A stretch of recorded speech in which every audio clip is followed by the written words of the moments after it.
borracho, no más porque está el carro del año, ya lo ven con el signo de peso.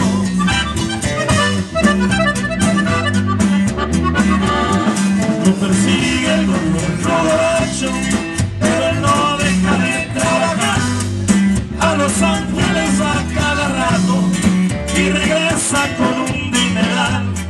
Él recibe órdenes desde arriba y las cumple como de lugar.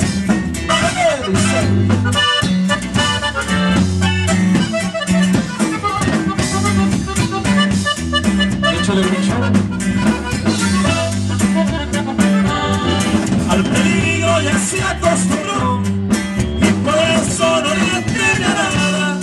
En un enorme se tranquilo, por Tijuana y por Guadalajara, por Los Ángeles y San Francisco y también por Las Vegas, Nevada.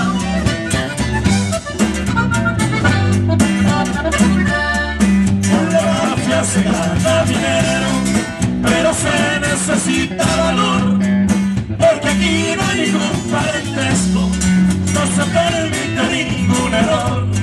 Se aprende descifrando el viejo, con las leyes o con el patrón.